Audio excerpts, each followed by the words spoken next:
지금 한재문 세무사님이 개업에 굉장히 성공한 안정적이게 자리를 잡은 세무사로서 어떤 것을 목표로 했었을 때 가장 안정적인 테크, 안정적인 이 사업장을 꾸려갈 수 있을지. 나도 안정적이지 않은데 지금? 안정적이면 내가 지금 찍겠어 이거? 요즘은 옛날만치 기업하면 잘 안 되는 시대인 것 같아요. 제가 거래처 80개 치고 그때 받았던 연봉이 퇴직금 포함해서 3,800이었어요. 동기 중에선 제일 많이 받던 월급이었어요. 그게 불과 2018년. 정말 많이 배웠다, 잘 배웠다. 그 사람들을 제끼고 이겨야 되는데 내가 갖고 있는 무기가 뭐냐라는 거죠. 신입 세무사들은 쉽지가 않아요. 안 돼요, 안 돼요.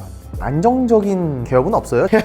직원이 4명 됐을 때 손익분기가 딱 뜨더라고요. 그때가 거래처가 180개 정도 되니까 직원이랑 고정비 다 하면은 그때 이제 손익분기가 딱 떠가지고 차를 샀죠. 왜냐면 대출이 마이너스 통장 대출이 아니라 일시 대출이니까 이자가 계속 나가잖아요. 저는 근데 어쨌든 그거를 이자가 아깝지 않으려면 투자에 계속 활용을 해야 되니까 두 가지 선택지가 있었는데 상환을 할 것이냐 재투자를 할 것이냐 그 기로 있었는데 난 일단 키워야 되니까. 그리고 그때 계속 폭발적으로 늘어나고 있었으니까 재투자를 해가지고 일단 차를 바꿨어요. 그때 나이가 29인가 30이었으니까 너무 나이도 젊고 게다가 흰색 K3 타고 다녔는데 중요해요, 보여지는 게. 그래서 그걸 좀 그때 벤츠 E클래스를 바로 샀고 그때 다들 논란이 됐죠. 왜냐면 제 동기들 중에서는 근무세무사였으니까 근데 얘는 개업해가지고 E클래스를 뽑았네? 그때는 이제 E클래스만 가지고 해도 되게 이슈가 막 크게 터졌었고 요즘은 많은데 그때는 좀 많이 없었어요. 그래서 그걸로 한번 탁 떴었고 그리고 이제 그렇게 해서 영업하다가 어떻게 영업했는지도 모르겠네. 그때 막 영업해서 거래처가 하루에 한 달에 막 10개씩 나오기도 하고 막 평균 한 4, 5개에서 7개는 매달 나왔던 것 같고요. 그리고 제일 폭발적으로 늘었던 때가 제가 이사 한번 갔을 때 직원 4명 내고 이사 갔을 때 그때는 뭐 하루에 하나씩 오기도 했었고 거의 어떤 달에 한 20개씩 오고 한 달에 막 그렇게 된 적도 있었어요. 그래서 이제 1년마다 이사를 갈 수밖에 없었던 거예요. 두 번째 갔었던 때가 평수가 화장실 평수까지 해서 30평? 거기서 직원 10명까지 채우니까 또 꽉 차더라고요. 대표실이랑 직원실 하니까 없더라고 자리가. 그래서 바로 50평대로 옮겨갔고 1년이다 또 50평대로 갔고 근데 거기서 이제 직원이 한 15명에서 20명쯤 되니까 또 자리가 모자라서 지금은 197평 정도 되는 데로 이사를 온 거고 여긴 30명까지 수용이 가능하니까 근데 여기까지 딱 왔는데 근데 여기서 궁금한 게 어떻게 그렇게 빨리 성장할 수 있었냐를 물어보잖아요. 수습 때는 제가 개업에 대한 큰 방향성을 일단 설정을 해놓고 전 그것만 보고 달렸으니까 효율성이 좋았던 거고 그리고 그 개업에 맞춰서 근무세무사 할 때도 그 방향성에 플러스 알파를 해가지고 구체적인 방향성을 설정했죠. 나 병행은 아니다. 일반 업종과 법인을 다 할 수 있는 경우 가서 시장이 큰 시장으로 가겠다. 근세 때는 그리고 엄청나게 폭발적으로 경험치를 쌓아준 거야. 그렇죠. 왜냐면 난 개업할 목표가 있었으니까. 그러니까. 요즘은 애들 막 거래처 막 3, 40기만 해도 막 힘들다 그러는데 난 그래서 이해가 안 돼. 그리고 일을 시키면은 되게 표정이 안 좋아지거든요. 근데 그거 다 내가 나중에 돈 벌 거잖아. 근데 그거를 왜 이렇게 힘들어하지? 그 생각이 좀 많이 들긴 해요. 요즘 그래서 일 많다고 막 서로 짜증내고 막 힘들어하는데 이거 어차피 자기가 다 경험치야. 이거는 전문직은 본인 막 80개 칠 때 암흑기라고 하잖아요. 저는 암흑기가 아니야. 나 너무 좋았어 그때. 너무 다행이었어. 세무사 때 근성이 장난이 아니셨던 것 같아요. 그거는 이제 본인의 확실한 목표가 있는 사람과 목표가 없는 사람의 차이라고 생각합니다. 그렇게 해서 가고 이제 개업 세무사 때는 관념이 또 바뀐 거야. 일단 개업을 했잖아요. 그럼 어떻게 살아남을 것이냐. 생존의 문제가 생겼으니까 그때는 이제 개업까지 방향성을 잡고 개업까지 갔어. 그럼 근무세무사로서의 이제 근무세무사의 목표는 달성한 거야. 개업을 했으니까. 그럼 이제부터는 또 다른 방향성을 설정해야지. 개업 이후의 방향성 어떻게 할 것이냐. 일단 뭐 방향성이 뭐다 닥친 대로 다 해야죠. 내가 뭔가 특화를 하겠다? 일단 누가 그러거든요. 모든 것을 다 하겠다는 거는 아무것도 하지 않겠다라는 것 같다. 그런 말을 누가 했던 것 같은데 이런 비슷한 말을 했었던 것 같은데 일단 다 해야 돼요. 할 수 있는 건 다 해야 되고 실제로 다 할 수 있었고 80개 쳤는데 내가 못하는 업종이 뭐가 있겠어. 플러스 기성세대가 하고 있었던 업종에다가 나만이 할 수 있는 업종을 특화를 했어야 됐어요. 당연히 기성세대가 하던 업종 그쪽은 시장이 크니까 그쪽 시장도 먹었어야 됐고 그리고 남들이 하지 못하는 업종을 또 먹었어야 되는 시점이었어요. 그게 유튜버 BJ 크리에이터였고 그리고 아마존, 쇼피, 바이마, 큐텐 지금은 뭐 너도 나도 다 할 줄 아는데 다 전문가라고 하는데 내가 제일 잘하는 분야가 그건데 그쪽으로 진출을 했지. 지금 아마존이랑 이런 거 뺏겨 쓰는 사람들 되게 많거든요. 스타트가 저였어요. 내가 뭘 쓰는지 보고 그걸 가지고 쓰더라고. 요즘 블로그 안 쓴 지 한 2년 됐거든요. 근데 아직도 블로그 와요. 근데 오는데 어쨌든 그런 특화된 분야를 일단 선점을 했어야 된다는 생각이 되게 많이 들었고 근데 그 분야를 내가 새로운 경험을 하지 않으면 알 수가 없잖아요. 근데 열심히 하다 보면 알아서 들어와요. 많은 사람을 만나고 많은 사업자들과 미팅을 하다 보면 딱 감이 오거든요. 그럼 그걸로 선정을 하는 거예요. 그래서 플러스 알파로 얹어가지고 다 하고 그리고 증여세 상담도 엄청 많이 하고 상속세 상담도 하고 양도세 상담도 하고 다 했어요.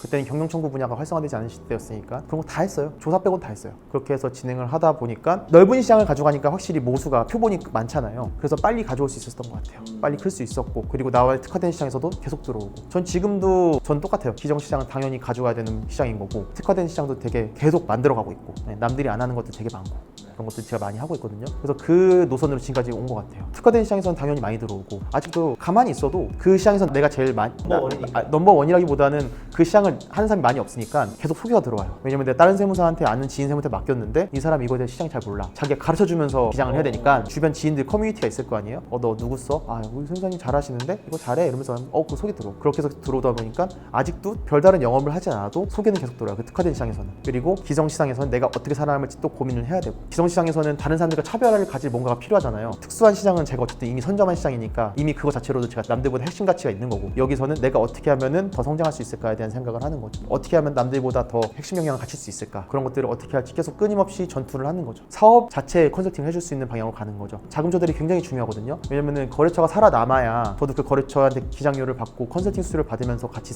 공생할 수 있잖아요. 근데 거래처에서 가장 큰 문제 중 하나가 자금 조달이에요. 내가 돈이 없어. 흐름이 끊어져서 망하는 경우가 많죠. 그렇죠. 폐업을 안 하게끔 제가 도와줄 수 있는 것도 되게 중요하더라고요. 그런 부분들, 정책 자금이라든지, 그리고 이제 가능하면은 세무사, 노무사, 법무사, 간평사 다 안 찾아가도 나한테만 찾아올 수 있으면 내가 다 원스톱으로 해줄 수 있게 해준다든지, 그런 것들을 좀 전문적으로 할 수 있게끔 제가 조금 세팅하는 게, 그런 것들로 좀 핵심 역량을 갖추는 게 필요하더라고요. 그게 굉장히 중요해요. 정리하면 수습 때는 방향 설정을 해라. 근무세무사 때는 폭발적으로 경험치를 늘려서 자신감을 키워라. 개업 때는 모든 파일을 다 먹되 어떤 강점. 나는 그렇게 했어. 나는 그렇게 했는데 시장 자체가 굉장히 좋은 시장이면은 거기를 타겟으로 가도 되는데 저는 일단은 포기한 거죠. 지금 그럼 개업하신 지가 정확하게 5년 4개월? 5년 만에 거래처가 지금 700~800개 정도 되시잖아요. 지금은 이제 좀 떨어졌다가 다시 올라가지고 한 780개 정도 되는 것 같은데? 앞으로의 목표가 있다면은, 아까 누가 그러셨다면서요? 고인물이라고. 아니 이게 최근 들어 이제 저희 사무실에 변화가 되게 많아요. 예를 들면은 내부를 좀 탄탄하게 할 필요가 있다. 영업에는 3가지가 있다고 보거든요. 찾아가는 영업, 찾아오는 영업, 나가지 않게 방어하는 영업. 지키는 영업도 되게 중요하다. 당연한 건데 늦게 깨달은 거죠. 왜냐면은 그때는 자신 있었으니까 나가면 또 들어오면 되지. 나가는 것보다 더 많이 수임하면 되잖아. 밑 빠진 독에 물을 붓는 형태로 하지만, 근데 중요한 거는 실제로 들어오는 거는 다 신규 거래처잖아요. 수익성은 나가는 거래처들이 더 갖고 있는 경우가 많죠. 수 자체는 유지가 되는데 수익성 자체가 떨어지는 거예요. 계속 신규만 들어오다 보면은. 지키는 영업도 되게 중요하다. 그래서 거래처를 담을 수 있는 그릇이 탄탄하고 커야 되잖아요. 그러다 보니까 내부 관리의 중요성을 깨닫게 됐고, 그 내부 관리의 중요성을 깨닫고 이제 그거를 보정하려고 하니까 교육과 인사 노무가 굉장히 중요해진 거예요. 직원 관리도 되게 중요하고, 요 직원이 그러면은 안정성을 느끼려면은 첫 번째 급여나 복지, 두 번째는 내부 관리자, 그리고 보고 체계, 그런 역할을 좀 해주실 수 있는 사무장님을 좀 뽑았죠. 나이가 꽤 지긋하세요. 그리고 저는 추진력에 탁탁 치고 나가는 스타일인데 그분은 좀 답답할 때가 있긴 하지만 약간 차분하게 가요. 차분하게 가는데 느리다는 단점이 있지만, 직원들한테는 저같이 불도저같이 밀고 나가는 사람은 대표자가 직접 관리를 하면은 굉장히 부담스럽지만, 중간에 관리자가 한 분 있다는 것 자체로 굉장히 큰 안정감을 느끼고, 직원들이 원래 붕 떠 있었어요, 체계 없이. 근데 사무장님은 딱 들어오시니까 딱 뭔가 묵직한 게 있어요. 그래서 이제 지금은 제 시간도 좀 확보가 됐고, 저는 더 영업을 활성화하고 뭔가 특화할 수 있는 부분에 좀 더 열심히 투자할 수 있는 시간을 벌게 된 거죠. 아마 이게 좀 안정화가 되면은 아마 제가 봤을 때는 지금 현재 이상보다 훨씬 더 크게 가는 거는 문제는 없을 것 같아요. 근데 출혈이 좀 있죠. 사무장님 인건비라든지, 그리고 사무장 인건비라든지 인건비라든지 어느 정도의 그런 재무적인 비효율성을 좀 감수해야겠더라고요. 그리고 조금 더 경력자분들을 많이 채용해서 내부 안정화를 시키려고 하는 것도 있고, 그리고 교육 시스템을 만들어야 되니까 그것도 힘들고. 서비스 동질화의 가장 기본은 교육이잖아요. 저만큼은 아니더라도 제가 할 수 있는 거에 한 70~80%, 80%까지 될 수 있는 수준으로 직원을 끌어올리려면 교육 품질을 높여야 되는데, 그 교육의 단점은 뭐냐면 직원들이 금방 배워서 금방 나가요. 교육을 너무 잘해줘도 문제야. 어떡하니 이거 왜 이렇게 힘든가. 어쨌든 이제 요약하자면 단계가 있는 것 같아요. 저는 아직 더 좋은 높은 단계로 가진 못했지만 아직도 뭐 사업의 단계로 못 간 것 같은데, 수습점사 때부터 방향성 설정을 확실하게 하고 요즘 이거 해보겠다 저거 해보겠다 다 맛보는 거는 정말 추천되지 않아요. 개업에 있어서는. 개업에서 만약에 본인이 남들보다 잘하고 싶다?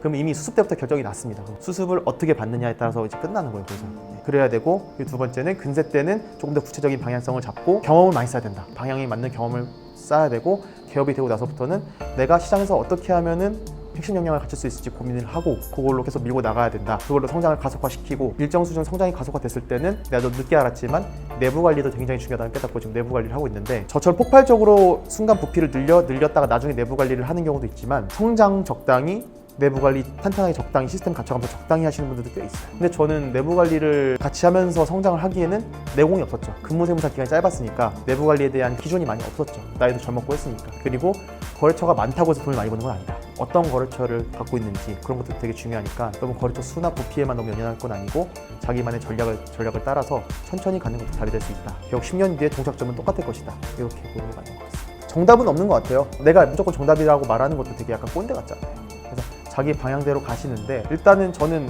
한번 겪어본 사람으로서 얘기하는 거니까 어느 정도 제 말에 신빙성을 갖고 이걸 본인의 롤모델로 도입하셔도 좋을 것 같고, 아니다, 나는 좀 상황이 다르니까 나는 조금 더 다른 방향으로 보완해서 가겠다, 이렇게 가셔도 좋은데 어떤 형태로든 응원하고요.